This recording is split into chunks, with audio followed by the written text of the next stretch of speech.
afternoon. It's 12:02, so I can say good afternoon. I'm Karen Merrill, and today I'll be presenting this Lunch and Learn on time management. Just a quick mention that for any of you that attended last month, the webinar, we had a couple of technical difficulties, and Brenda and I worked diligently to try to straighten those out, so hopefully this will go smoothly. So let's get started. So the goals for today's training will be to discuss time management skills, and this will also include a discussion of some Zen habits of organization, and will present and talk about the myths of multitasking. Hopefully by the end of the presentation, you'll be able to identify at least one time management skill or organizational strategy that seems helpful and will commit to doing it for at least a week so that we can get that habit started. At the end of the training, we'll provide some additional resources, leave some time for Q&A, and if you've attended these before, you know that we ask some polling questions throughout the training as well. So here we go. So lots of experts have written on the topic of time management and organization that will be quoted today in this training. And Barbara Hemphill is one of them. So she first says, try something different.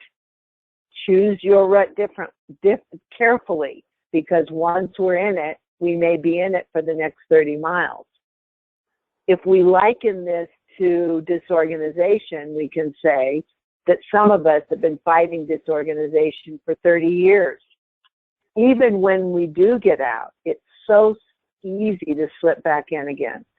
It's easier to continue doing the same old thing over and over again than it is to change, even when we want to. But if we keep doing what we've always been doing, we'll keep getting what we've always been getting, even when we want to make some changes. So knowing this, knowing that, we need to choose our rut differently because we can get stuck in it, takes concerted effort to actually get out of that habit and that pattern. So more from Organized Living in a Disorganized World, and from Barbara. Decide what really matters. Identifying things that are really important to us can serve as a motivator to get organized. So if we ponder, take a few minutes to think of the things that we most enjoy doing, and are we able to do it in our life right now? Do we have enough time to do them?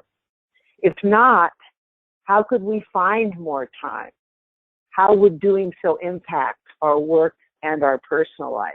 Unfortunately, we can't make the pie bigger. We're able to carve out certain wedges about how we spend our time. And if we think about what would motivate us to carve out more time for ourselves and our family, it's a way of getting started in terms of changing some behaviors.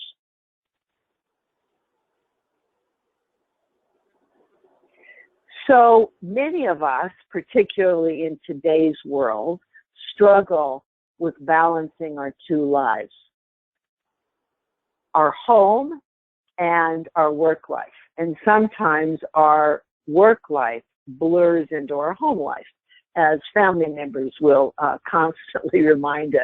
So if we're spending too much time working and personal life diminishes or disappears, it's likely we'll become exhausted, stressed, and then irritable, because we're not happy not being able to do what refreshes us. And each of us has an average of 112 waking hours a week.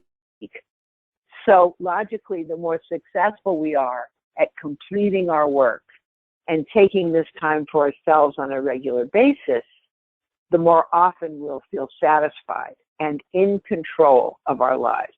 Feeling in control of our lives is critical in how we experience our life. So good information to know.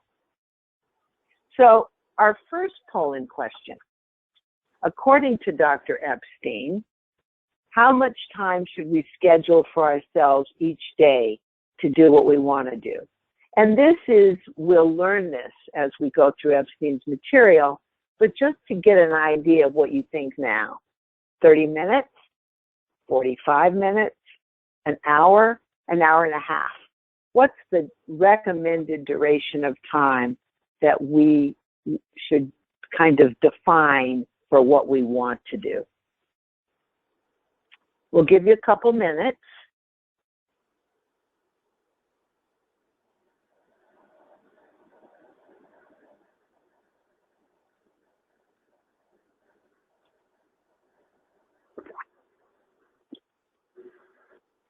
And as Brenda sees the numbers of people voting diminishing, she'll jump in and tell us how you all have scored. Yeah, so I'm going to go ahead and close the polls. It looks like we have 15% of participants voting for A, 30 minutes, 5% voting for B, 45 minutes, 49% for C, and 30% voted for D, 1.5 hours. Yeah, well, you guys, the majority of you are right on target because the recommended amount of time is an hour. So good job. You're on track here. So let's keep going. So of course, as we know, when we have busy work and home lives, the challenge is carving out time for ourselves.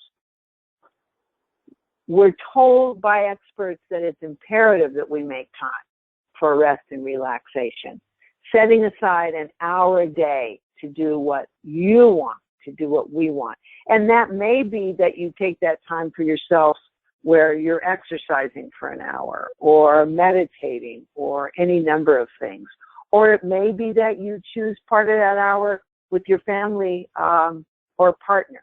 The main thing is that you feel like you're in control of that decision. And to respect these appointments, as we would a meeting with the client, protecting it, setting a priority, and not letting the other things get in the way. Studies show people who do this are happier than those who don't. My feeling is it comes back to certainly providing time for refreshing activities, but also because we're taking control and feeling more in control.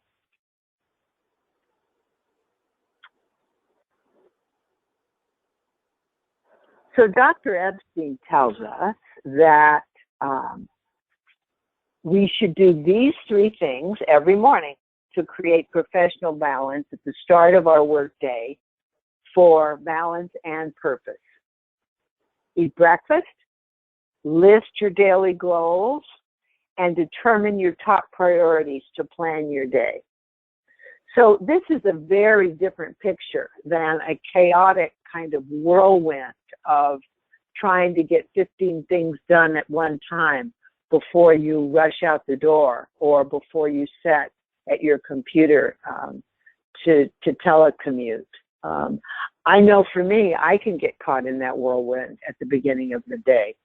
But if we can do these things and really define those goals and think about what is the one thing I want to accomplish at the end, by the end of this day, we can begin to focus our priorities and shape the way we'll spend our time.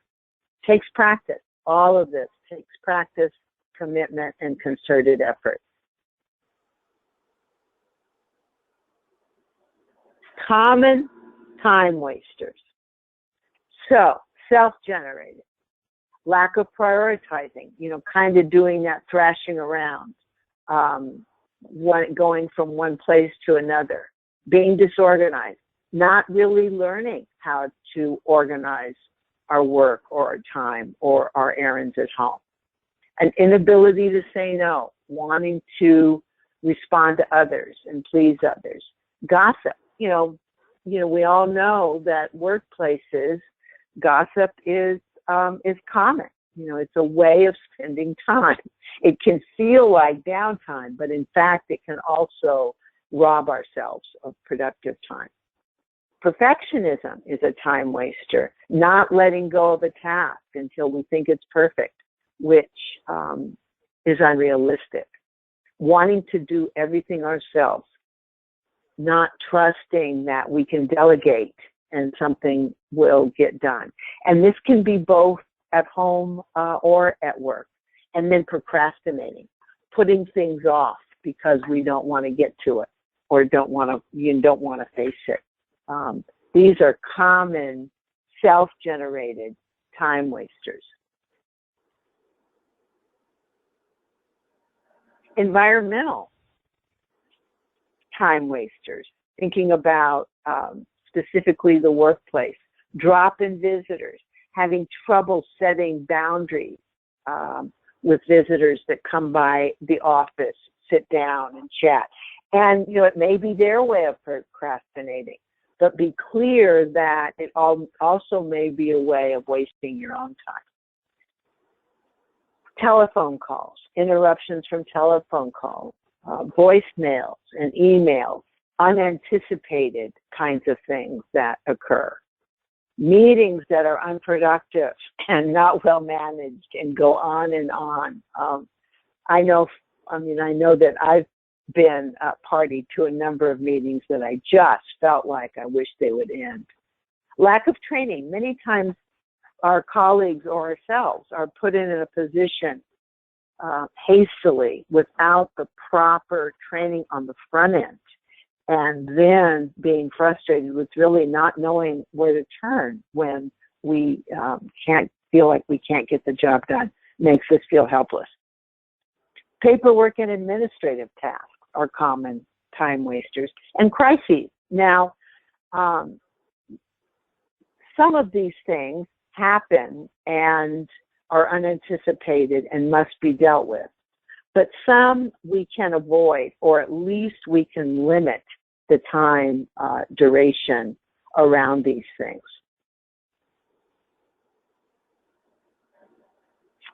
So in thinking about eliminating time wasters, take just a couple of minutes and identify common time wasters, both self-generated and environmental, that are affecting your best use of time. If we were in the room together right now, I'd ask for a show of hands and say, can you think of any others? Did we leave any others off this list that get in the way? Which ones are you already working on?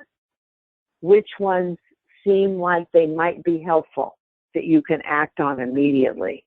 And which are others that will require more strategy and will be a work in progress? So, like many things, this takes thoughtfulness and mindfulness about how to move forward in a more productive way. Excuse me, just took a drink of water. So as we move into time management tips, I'm going to ask a true and false question. Should our time management tips include a not to-do list? True or false?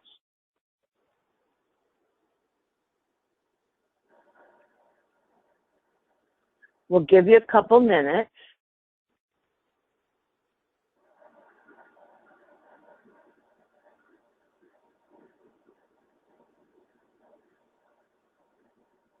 And see what you think.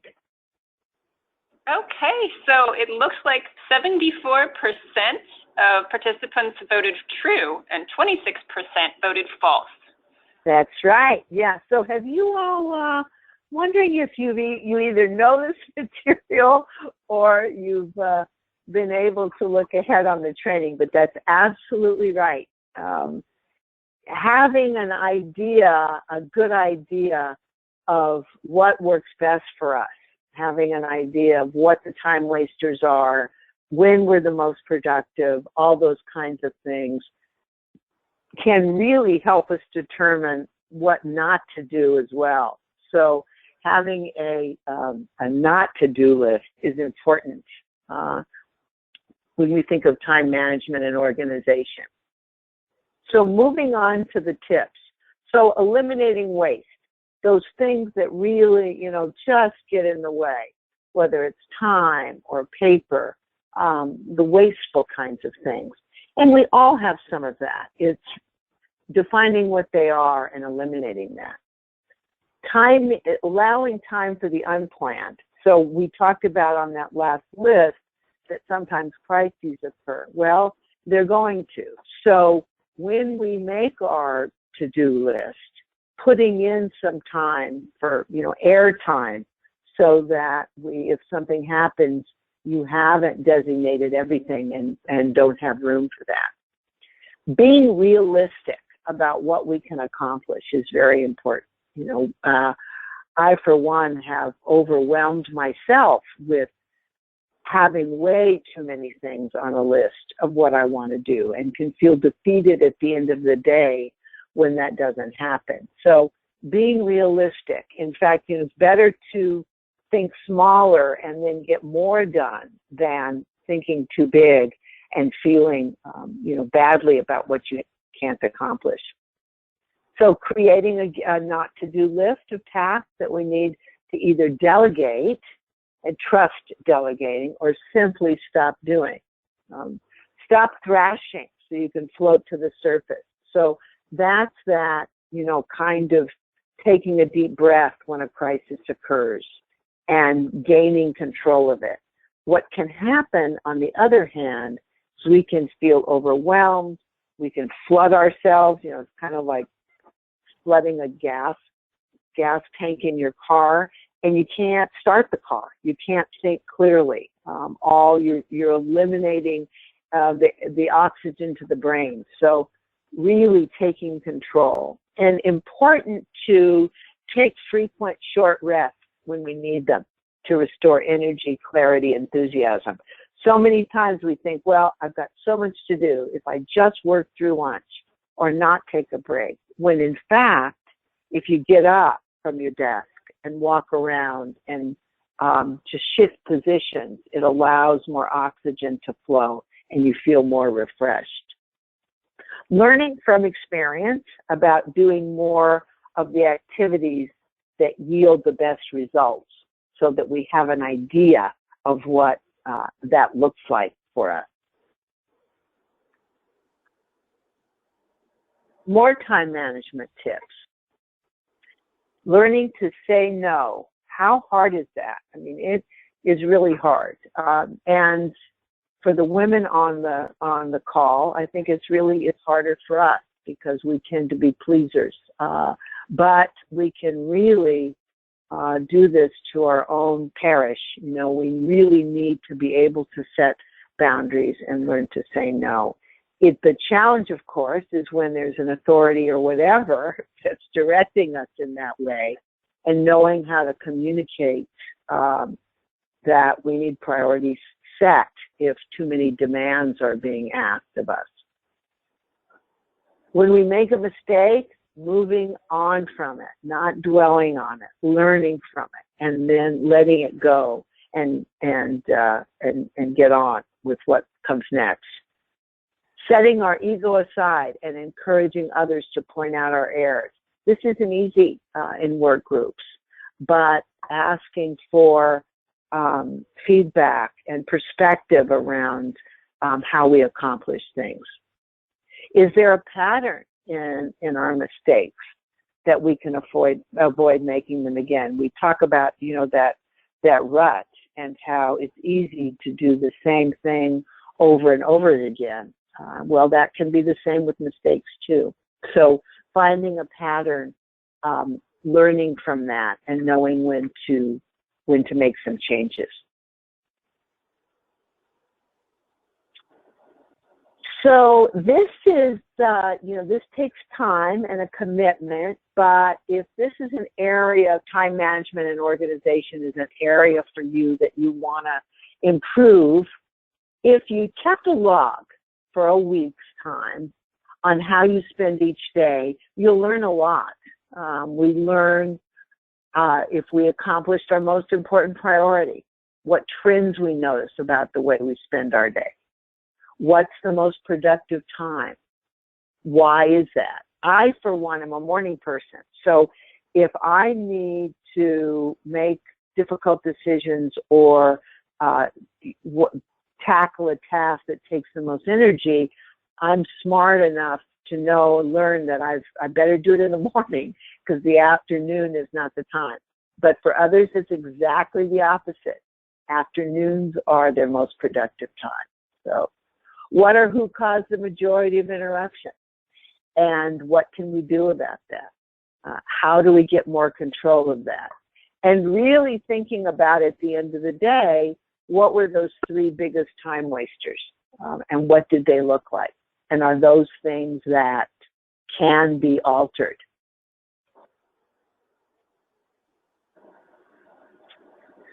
So creating a healthy to-do list, not putting too much in it, putting some air in it, some room for something else, not carving that list on stone tablets. In other words, that if your day starts going in a different direction because of things that are unavoidable, being flexible enough to make those changes. Breaking the big stuff, the boulders, into pebbles, and then tackling the bigger pebbles early in the day to get them out of the way.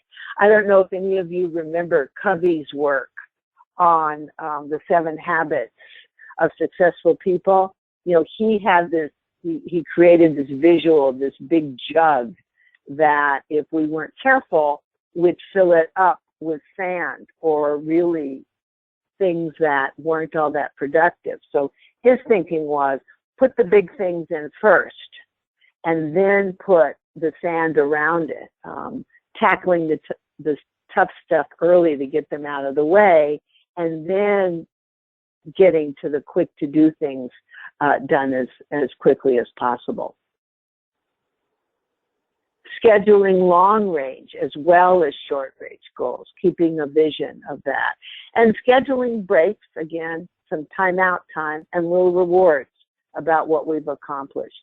Even, not dwelling on the things that we didn't, we can acknowledge and pat ourselves on the back as we try to do things differently. So maybe the best tip, identifying people whose time management or organization skills you admire. We've watched the way our colleagues do things and observing how they seem to go about getting things done. Ask them questions, ask for suggestions. People love to be really flattered in that way, and they're happy to help when you're observing that they do things well. So something to keep in mind.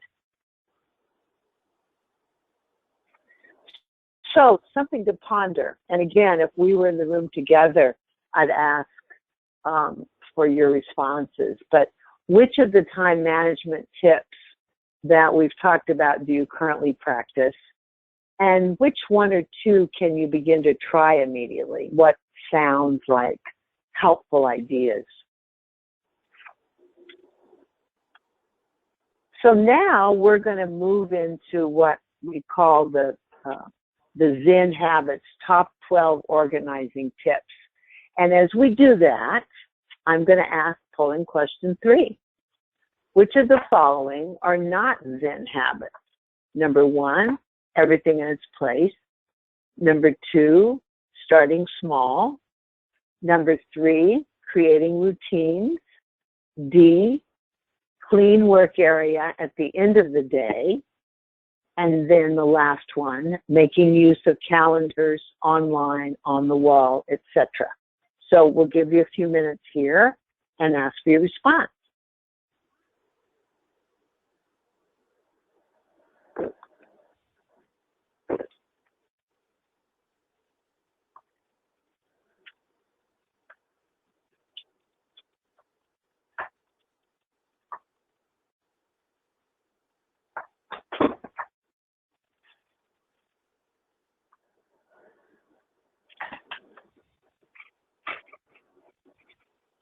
Okay. Okay, so it looks like we have 18% voting for A, everything in its place. 20% for B, start small. 12% for create routines.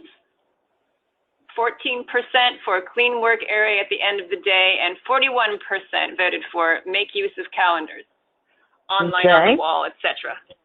Okay, so this one, actually, the answer to this is to clean work areas at the end of the day, is the one that is actually not a Zen habit.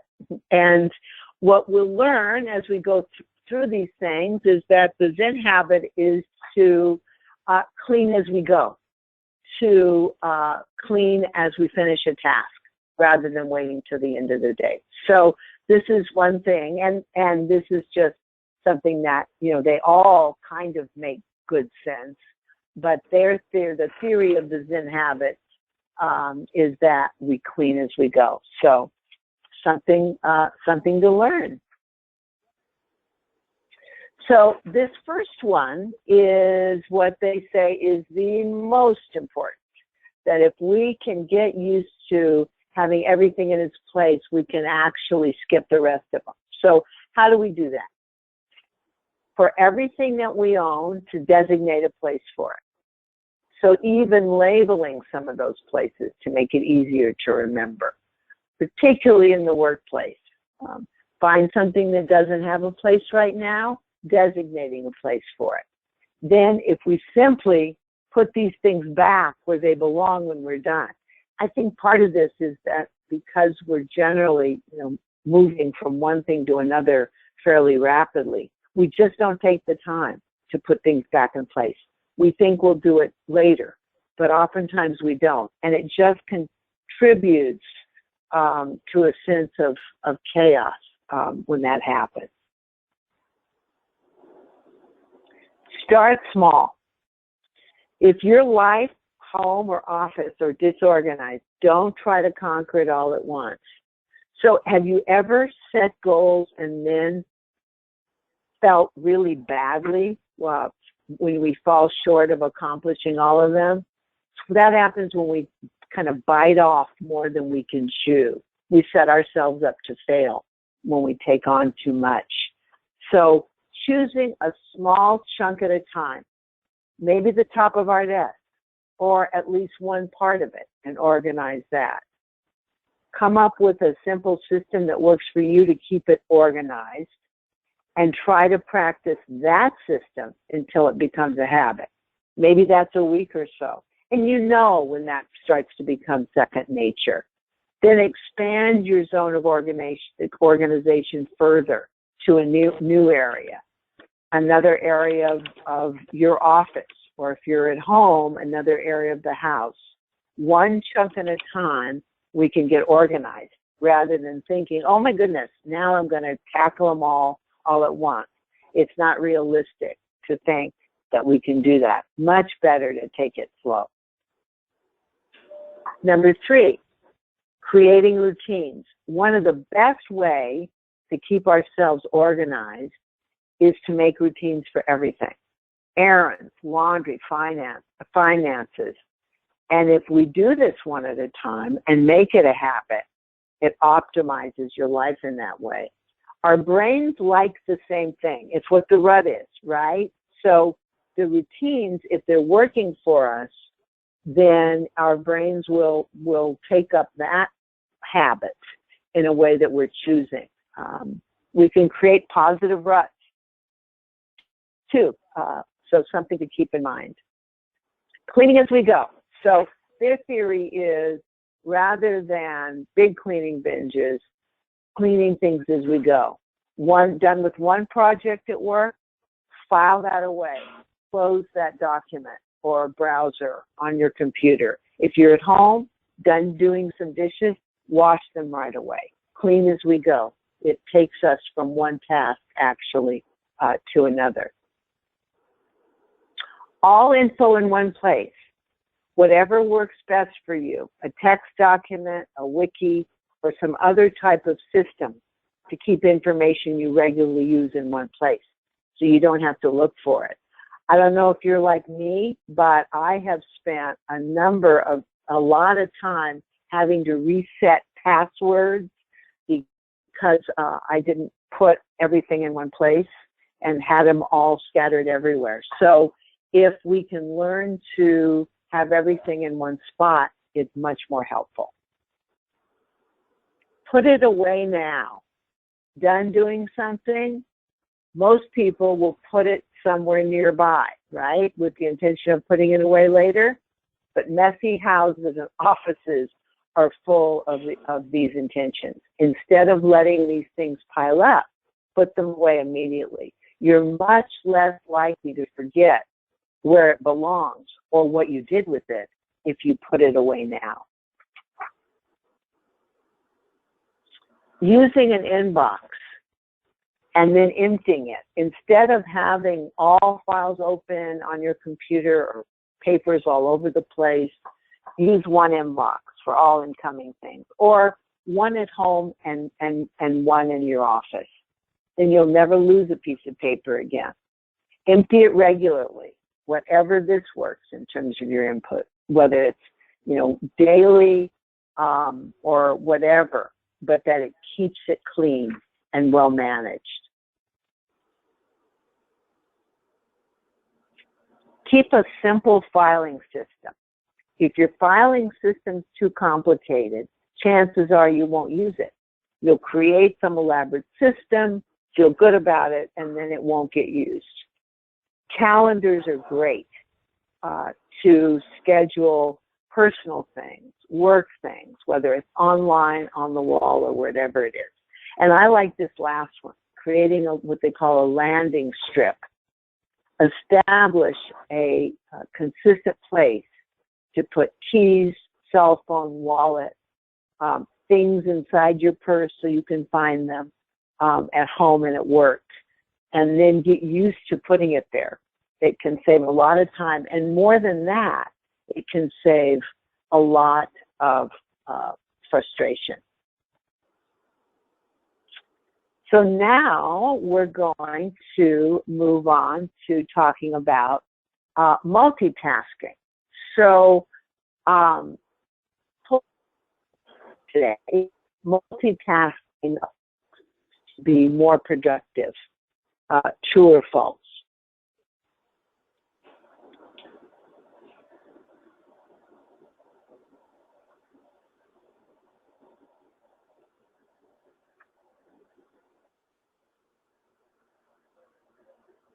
So we have 86% voting for false and 15% voting for true. Absolutely right. Absolutely right.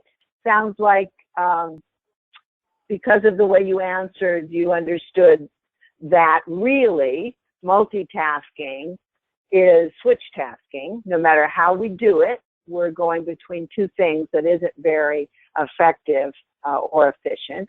It also increases our frustration. So in reality, it slows our thinking. It's our brain attempting to perform two tasks simultaneously. And that back and forth stress can we can exhibit a lag in information. So not helpful at all in efficient processing of tasks at work or at home. So how do we overcome it? So really taking control of our technology, turning off our cell phone, closing email and chat programs, closing the door to our office.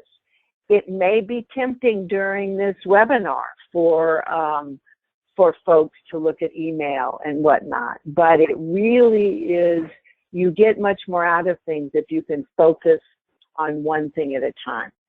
As they occur. Schedule what can be scheduled. To minimize interruptions, schedule whatever you can. Use those calendars to schedule meetings with people so you can give them full attention. And setting aside specific times each day to check voicemail and email instead of a constant exposure to technology. it's hard for us to do this. Recent studies, in fact, show that 53 of Americans check their voice and email messages once a day on the weekend. That's over 50%. 52 do it after work, 54 when they're homesick, and 44% when they're on vacation. So all this technology has challenged us to really set limits on it. So focusing on one person at a time, when you're dealing with other people, being in the moment, not dividing our attention between conversation and another task, being an active part of a conversation, listening. It's easy to detect, I'm sure we all have, when we've been on the phone with someone and you hear papers rustling or whatever, that we're not being given our full attention. So try to take care of everything before moving on and dealing with one event or one person at a time. Focused work is important. Carving out as much time during our day for focused work. Focused work leads to productivity and fulfillment instead of letting our time be driven by a multiple of things that aren't focused. Those collateral things are easier and anyone can do them. It's the focused, challenging work that's the most valuable. And how we learn how to carve that time out is by understanding when we're the most productive, what our time wasters are, etc., can help us in this way.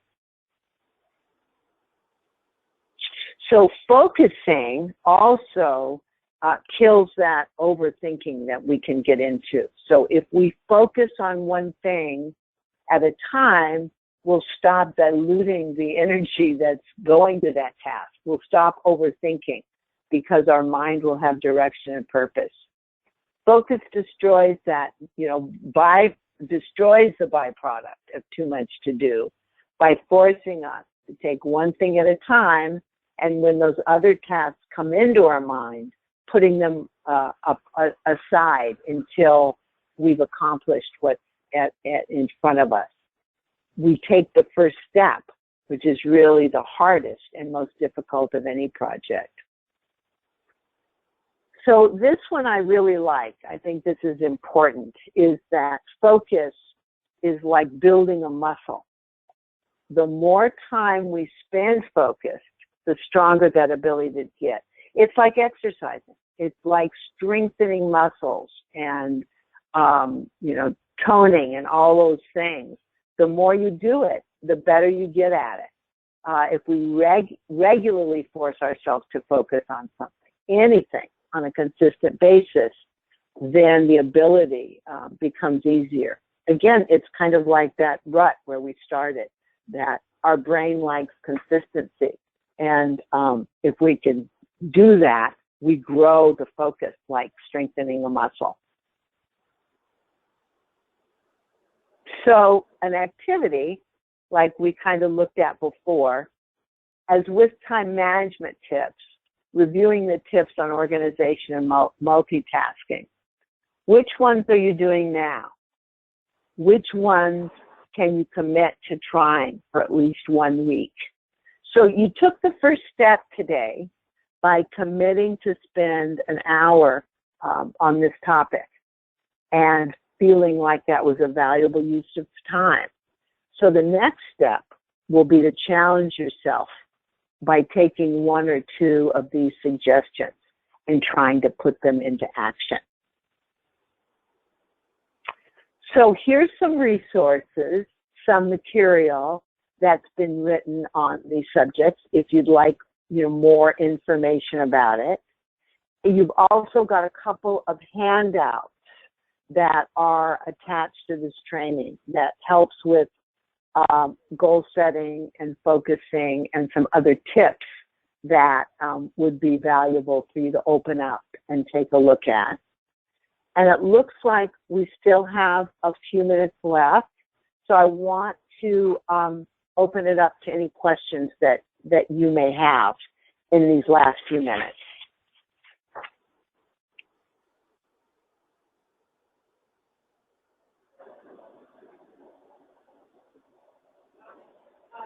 Brenda, are any questions coming in?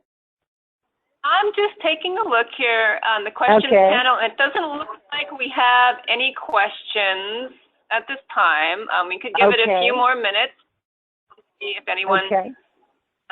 And we will be sending out the PowerPoint following the webinar, along with any handouts. That's great. Yeah. And one last thing that I would mention too, as a resource for time management, is these are, this is challenging. I mean, we give advice and we give tips, but there can be things that still make it difficult for us. So know that, the EAP is also a valuable use for time management, to take advantage of talking with a counselor about how to increase time management and organization, and taking a look at what things may be getting in the way of that.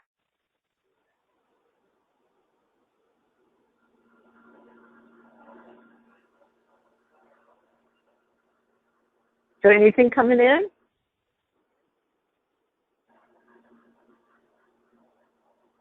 Okay. So here we do have a couple of questions. So the first one is, how do you handle the situation of being in a focused task and someone stops in your office to discuss an issue? So I guess the first thing would be, if you have an office with a door, is to close it. And even, if you put a sign on the door in some lighthearted way about, working on something with concentration at that moment, and that you'll get back to them or whatever. If you're in a cube situation and you can, put up a visual or whatever to cue people about the fact that at that moment you're focusing on a task, and that, you'll focus on them when you've completed the task at hand.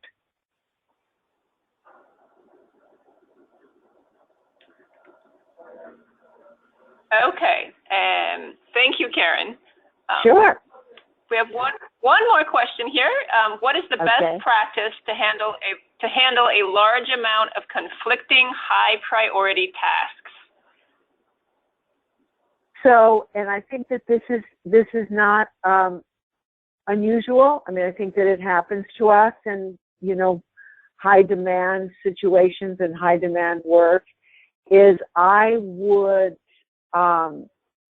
work with others around that, whether that is your work group or it's your manager or your supervisor. I'd get some feedback around what to tackle first, and think about, as you do that, kind of what the consequences are for setting something. What's the biggest fire that really needs to be put out first? But I'd enlist feedback from those that you work with or those that are affected to kind of help hone that in.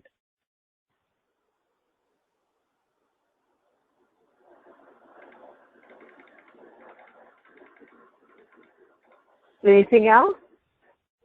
I'm not seeing any other questions. Let me just... Okay. Nope, that looks like that's all we have. Okay. Well, thank you all so much for taking the time today, and have a good rest of your day.